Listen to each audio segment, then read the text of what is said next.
আসসালামু আলাইকুম।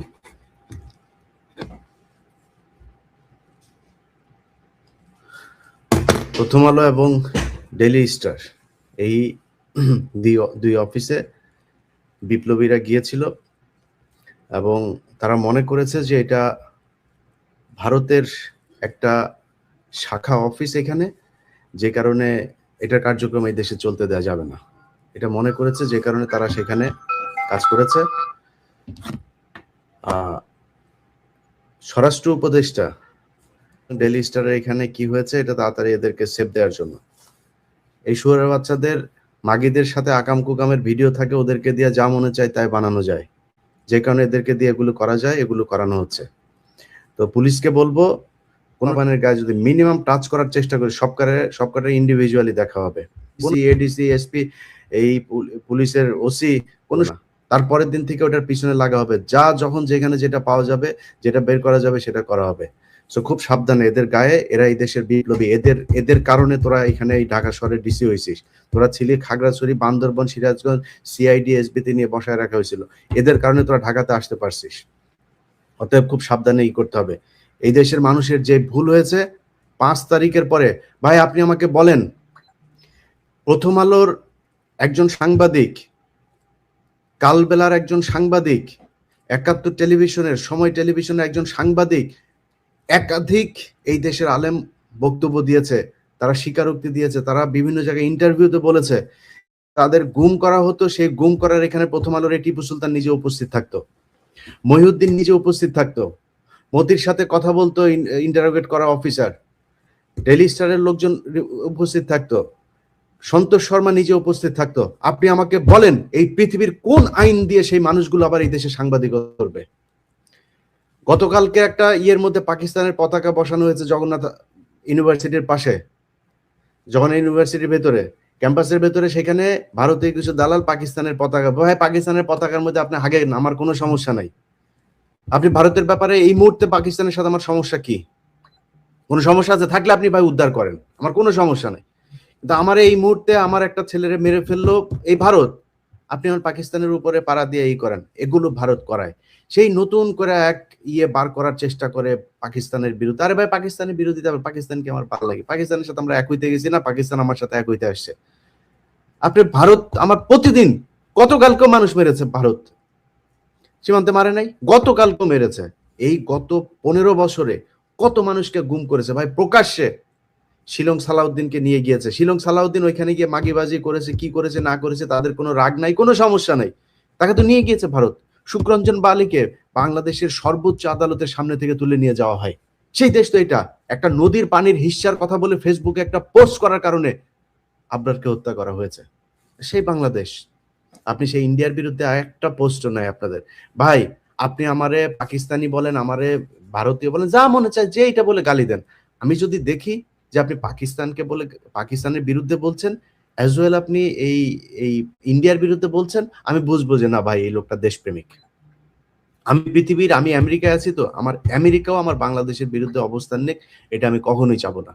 সো আপনি শুধুমাত্র পাকিস্তানের বিরুদ্ধে বলে বলে মানুষকে একটা নিয়ে আপনি ইন্ডিয়াকে আমার দেশ দখল করাবেন। আরে ভাই ইন্ডিয়ার এই চ্যাপ্টার ক্লোজ হয়েছে 1971 সালের 16ই ডিসেম্বর। যে যত সুন্দর করে, চান্দা আব্বাস এখন নাকি মুক্তিযোদ্ধা। চান্দা আব্বাস কালকে বলে এখন আওয়ামী লীগ হইল গিয়া ভালো ছিল, আওয়ামী লীগ নাই কোনো সমস্যা ছিল না। তো ওদের মেয়েদেরকে লাগাই দিয়ে গেছে এই ইন্ডিয়ান লোকজন। পিলখানায় তো সেনাবাহিনীর অনেক অফিসারে লাগাইছে না, লাগাই দিয়ে গেছে না।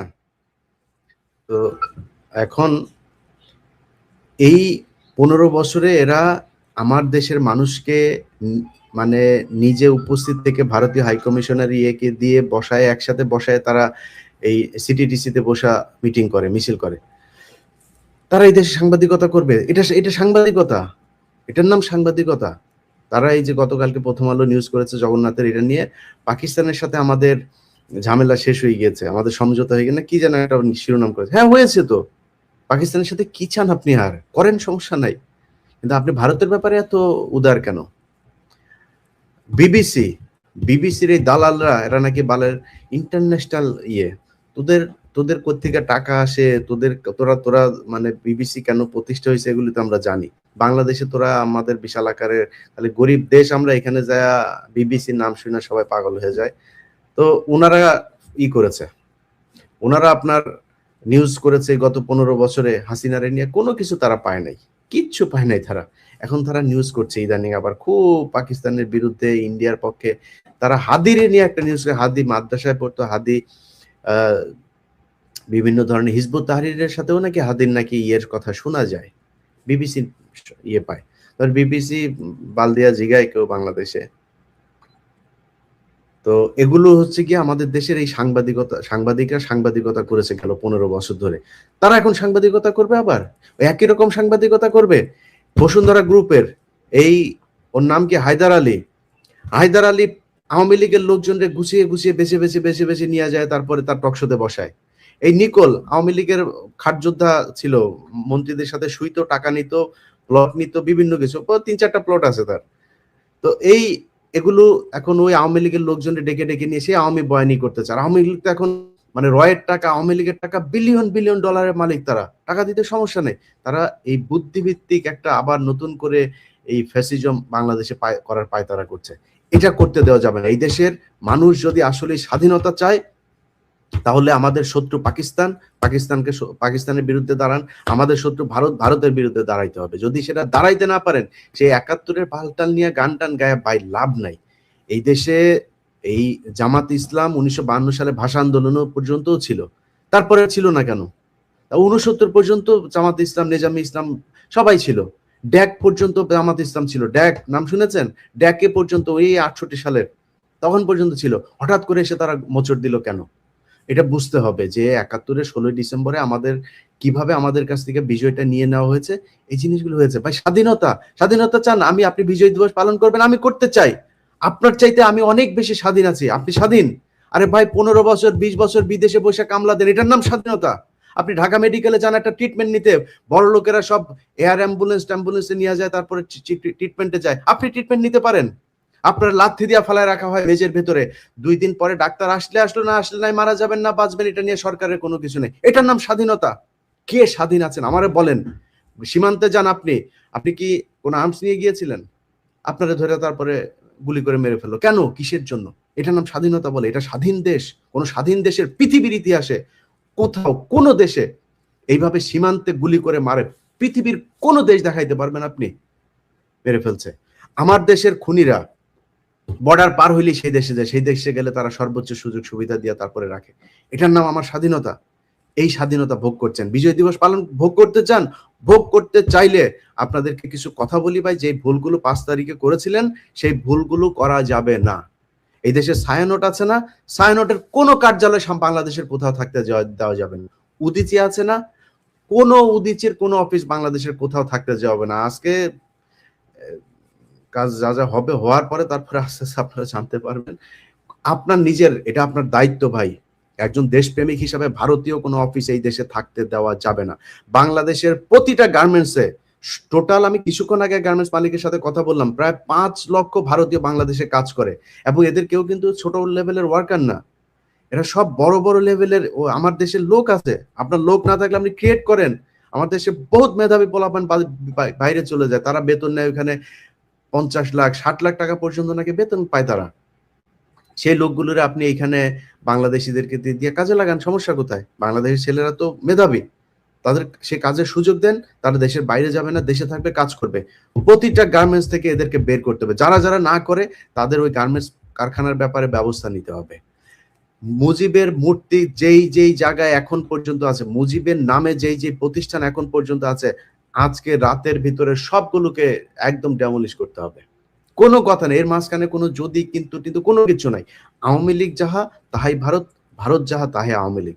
এদের কোনো কিছু থাকতে দেওয়া যাবে না। এবং এদের এই কালচারাল যে ফ্যাসিজম তারা যাদেরকে দিয়ে করে, প্রথম আলো, ডেইলি স্টার, কালবেলা এখন মালিকানায় কিছুটা শেয়ার এসেছে, কিন্তু সেই সন্তোষ শর্মার প্রভাব আগের মতোই আছে, কিছুটা কমেছে কিন্তু প্রভাব আছে এখন পর্যন্ত। তাদেরকে এটার ব্যাখ্যা দিতে হবে, সন্তোষ শর্মা কেন হারুন ইজাহারকে জিজ্ঞাসাবাদে গুম থাকা অবস্থায় তিনি কেন কথা বলে তার সাথে জিজ্ঞাসাবাদ করেছিল, কেন যেই গুম হয়েছে সেই সব গুম থাকা মানুষের সাথে কেন এই সন্তোষ শর্মা ইন্ডিয়ান বাহিনী নিয়ে এসে তারপরে বাংলাদেশ পুলিশের সাথে থাকতো, এটার জবাব দিতে হবে। তারপরে তারা এই দেশে সাংবাদিকতা করবে, বিচার হবে, বিচারের সাজা খাটবে, খাটার পরে এসে কথা বলবে যে হ্যাঁ ঠিক আছে এখন আপনি থাকতে পারবেন কি না পারবেন এই দেশে। সো আপনাদের কাছে ভাই অনুরোধ, যেই যেই জায়গায় আপনার বাড়ির আশপাশে যে আওয়ামী লীগ আছে, যে আওয়ামী লীগরা দেখেন এখনো পর্যন্ত ফেসবুকে হালকা হালকা করে তারপরে পোস্ট করে, বিভিন্ন সময় আওয়ামী লীগের যে প্রোগ্রামগুলো থাকে সেই প্রোগ্রামের দিন তারা রাতের বেলায় উধাও হয়ে যায়, তাদের ব্যাপারে আপনাকে ব্যবস্থা নিতে হবে। কোনো রাজনৈতিক দলের কাছে বিশেষভাবে কোনো অনুরোধ নাই ভাই, এদেশে বহু রাজনৈতিক দল আছে যারা কিনা এখন ক্ষমতায় যাবে বা ক্ষমতায় এখন আছে, মোটামুটি ভালো আছে, এই জন্য তাদের ভালো লাগে না আমাদের কথাবার্তা। ভাই এই দেশের কাছে কোনো সুবিধা নেওয়ার জন্য কিছু বলি না, আপনাদের কাছেও যাব না। কোনো দল ক্ষমতায় আসবে আর তার কাছে যায় বলবো ভাই আমারে একটু এইটা দেন, এইটা দেন, একটা প্লট দেন, কিছু একটা দেন, যাব না ভাই, কোনো কিছুর জন্য যাব না আপনার কাছে। খালি এই দেশটা আওয়ামী লীগ মুক্ত হইতে হবে। আওয়ামী লীগ মুক্ত যদি না হয় তাহলে এই দেশে হাদিরা বাঁচতে পারবে না। আজকে শুধু হাত মারা গিয়েছে আপনার মনে হয়? এই এই এই শুরু হয়েছিল সেই 1971 সালের 14 ডিসেম্বর থেকে দেশের মুক্তি বুদ্ধিজীবীদের নিধনের যে অভিযান, সেদিন থেকে শুরু হয়েছে। হাদি এটার চলমান প্রক্রিয়ার একটি অংশ, এটা চলতেই থাকবে, চলতেই থাকবে। বাংলাদেশে কোনো বুদ্ধিজীবী কোনো সেক্টরের কেউ কাউকেই করতে পারে। এমনকি আমার সন্দেহ হয় আপনি যে সিনেমা করে যে সালমান শাহর মৃত্যুর সাথেও ভারতের হাত আছে কিনা আমার সন্দেহ হয়। আমি জানি না এটার ব্যাপারে, এরকম কোনো অভিযোগ কেউ কোনোদিন করেন নাই, তার পরিবারও করেনি, এটা আমার সন্দেহ। কারণ তারা কোনো ক্ষেত্রে বাংলাদেশ উপরে উঠুক এটা আমি চাই না। ছোট্ট একটা গল্প বলে আপনাদেরকে আমি অনুষ্ঠানটা শেষ করি। একজন সেনাবাহিনীর খুব ঊর্ধ্বতন কর্মকর্তা, র্যাবের এডিজি ছিলেন তৎকালীন। আমি র্যাবে মাঝে মধ্যে যাইতাম, আমার সাথে খুব ঘনিষ্ঠ সম্পর্ক ছিল। দুপুরে বিশেষ করে খেতে যাইতাম মাঝে মধ্যে, ওইদিকে উত্তরা বনানী ওইদিকে অফিস থাকলেই, ডিউটি থাকলে ওইদিকে যাইতাম খাইতে। তো ওনার রুমে বসে লাঞ্চ করছি আমি, এর মধ্যে একজন সাব ইন্সপেক্টর আসলো, তারপর বললো যে স্যার উনি আসছেন, খুব হইলো, ওনারকে পাঠাবো। তো আমার খাওয়ার মাঝখানেই এডিজি সাহেব, এডিজি কে নামটা বলছি না, এডিজি সাহেব বললো যে আসতে বলেন। তো আমরা খেতে খেতে তারপরে ও মহিলা বলল কান্নাকাটি করছে, ওনার ছেলেকে ধরে নিয়ে গিয়েছেন, মানে পাওয়া যাচ্ছে না অনেকদিন, প্রায় 6 মাস হয়ে গিয়েছে। তো এডিজি বলল যে দেখেন ওর ব্যাপারে কিছু কোশ্চেন করলো, ছেলেটা কেমন ছিল। তো ছেলেটা কিছু এক্সট্রা অর্ডিনারি কিছু ছেলে পেলে থাকে না, আপনাদেরকেও বলে রাখি, এই যে অনেক সময় ইউটিউবে আপনার ছেলে বা মেয়ে খুব এক্সট্রা অর্ডিনারি, খুব জ্ঞান আছে, ক্লাস 7-এ পড়ে, সে ইন্টারমিডিয়েটের ম্যাথ করতে পারে, ফিজিক্স করতে পারে, এই ধরনের এই বাচ্চা যাদের আছে তাদের ব্যাপারে বাইরে আলোচনা করবেন না এবং তাদের সেফটির ব্যাপারে খুব সাবধানে চলবেন। তো ওই মহিলা এরকম কিছু কথাবার্তা বললো যে ছেলে খুব বিশাল ব্রিলিয়ান্ট, হ্যাঁ সে কম্পিউটারের এইটা সেটা সব ঘেটে এই করে ফেলতে পারতো, ওই ছেলেকে খুঁজে পাওয়া যাচ্ছে না। তখন আমার ওই এডিজি বললো, ওই মহিলা চলে যাওয়ার পরে পরে দেখতেছি বলে মহিলার বের করে দিল। এরপর আমরা বললো, আমি বললাম ভাই কি ঘটনা কি? বললো যে ইলিয়াস ভাই এ আর কখনোই জীবিত ফিরে আসবে না, যদি ফিরে আসে তাহলে পাগল হয়ে ফিরে আসবে। বললাম কেন? বলছে না এই ধরনের এই টাইপের যারা আছে এদেরকে আমাদের দেশে হইতে দিবে না। কারা দিবে না? পার্শ্ববর্তী দেশ। এটা এটা ফ্যাক্ট ভাই। ভাই যদি যদি আপনাদের মানে এই দেশের জন্য যদি নাকি যে কোনো সময় জীবন দিতে হয়, আল্লাহ যদি চায় খুব খুব দ্রুতই দেশে পাবেন ইনশাল্লাহ, আপনাদের পাশে থাকবো। এটা ভয় আতঙ্কিত কোনো কিছু, মানে এই বিদেশে বসে বসে তারপরে চাপাবাজি করার জিনিস না। এই দেশে যখন ছিলাম তখনও অন্যায়ের বিরুদ্ধে প্রতিবাদ করেছি, এখানে এসেও যে খুব শান্তিতে অন্যায়ের বিরুদ্ধে প্রতিবাদ করেছি, খুব স্মুথ ছিল এই জার্নিটা, না ভাই বহুত কষ্ট সহ্য করতে হয়েছে, এখনো পর্যন্ত সেই পেইন এখনো নিতে হচ্ছে। তো আপনাদের পাশে ইনশাল্লাহ চলে আসবো এই বছর, এই 2026 সালের ভেতরে ইনশাল্লাহ দেশে আসবো। দোয়া করেন আল্লাহ যেন জীবিত দেশে নিয়ে আসেন, সুস্থ রাখেন। আপনাদের কাছে অনুরোধ থাকবে ভাই, এই ইন্ডিয়া আমাদের শান্তিতে থাকতে দিবে না, জীবনেও দিবে না। আপনি বিএনপি করেন ভাই কোনো সমস্যা নাই, আমারে জামাত বলেন, জামাত করেন, আপনি আমারে বিএনপি বানান, যা মনে চায় বানান, কোনো সমস্যা নাই।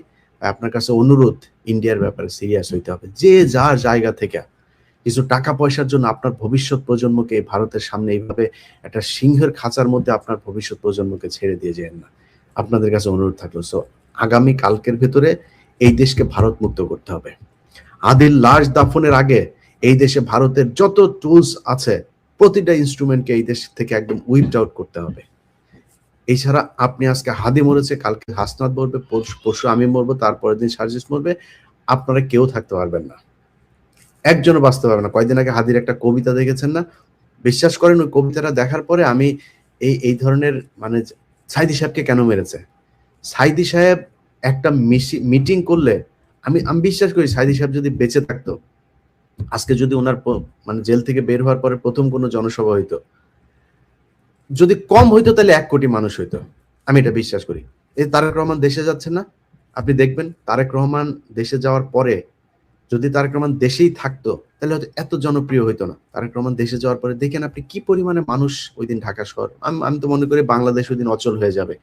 হ্যাঁ, তারেক রহমানকে কেন টার্গেট, খালেদা জিয়াকে কেন টার্গেট? শুধুমাত্র ইন্ডিয়ার কারণে। জিয়াউর রহমানকে মারা হয়েছিল কেন ভাই? শুধু ইন্ডিয়া বিরোধিতার কারণে। শেখ মুজিব ইন্ডিয়ার বিরুদ্ধে কিছু ব্যবস্থা নিয়েছিল যেটা আওয়ামী লীগ বলে না। শেখ মুজিবের ওই জিনিসগুলো নিয়ে যদি আলোচনা করতো, শেখ মুজিব স্বাধীনতা চায় নাই ভাই, ওই জিনিসগুলি নিয়ে আলোচনা করেন, আমি শেখ মুজিবের পক্ষে অনেক কথা বলতে পারবো। কিন্তু আপনারা ওইটারে নেগেটিভ বানায়, আপনারা মিথ্যাটাকে পজিটিভ বানায় শেখ মুজিবকে এক আলাদা নায়ক বানিয়েছেন। ওইভাবে বানাইতে পারবেন না। ইতিহাস এত সহজে আপনি বিকৃত করে ফেলতে পারবেন না। ইতিহাস এখনো অ্যালাইভ। সো আপনি এগুলো চলে আসবে। যত বিতর্ক করবেন, আপনি 16 ডিসেম্বর নিয়ে বিতর্ক করবেন, 30 লাখ নিয়ে বিতর্ক করবেন, 2 লাখ, আমরা চাই এটা বিতর্ক হোক, খুবই চাই। কত হাজার মানুষ আসবেন, আমি একা বসবো ভাই আপনার সাথে এটা নিয়ে বিতর্ক, একদম ডকুমেন্ট সব বইয়ের পৃষ্ঠা সহ আপনারা দেখাই দেব। সো এগুলো আপনাদের কাছে অনুরোধ থাকবে, আমাদের শত্রু ভাই ভারতের বাইরে কোনো কিছু নেই। আপনি বিএনপির এক ভাই আমারে আজকে গালাগালি করে, আরেক ভাই আমারে গালাগালি করে, আরেকজন, আমার কোনো সমস্যা নেই ভাই, আপনি যেটা বুঝেছেন বুঝে আমারে গালাগালি করছেন, কোনো সমস্যা নেই। কিন্তু আপনারা বুঝতে হবে যে আমরা যে বিষয়টা নিয়ে কথা বলি সেই বিষয়টা